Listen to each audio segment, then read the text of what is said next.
Police हो आप? कैसे पुलिस हो? मार रहे हो आप लोग, कपड़े मार रहे हो आप लोग। आपको लगता है आप हमें रोक लोगे? हाथ उठा सकते हो बस आप। कैसे ड्यूटी है आपकी? मैं ये कह रही हूँ हम भी 18 के होंगे, हमारा भी वोट का टाइम आएगा।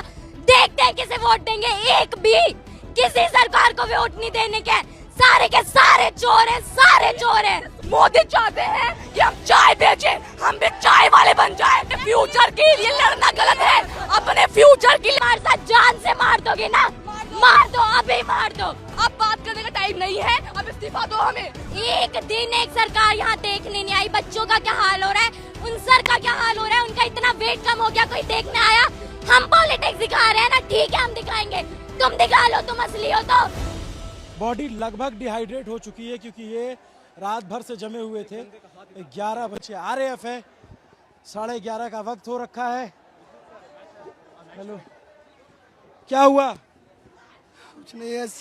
अरे इनको फिर हम भी शांत हैं। हाथ क्यों उठाए लोगों ने, क्यों उठाए हाथ? हम पीसफुली मार्च कर रहे थे, हमने कुछ नहीं कहा। हमें पुलिस धक्का दे रही है, बैरिकेड के पीछे पुलिस पैर पकड़ रही है और धक्का दे रही है हमें। ये पुलिस है, कपड़े फाड़ रही है। हेल्प यू, आराम से भागो मत यार, एम्बुलेंस बुलाओ यार। सर, क्या हो रहा है?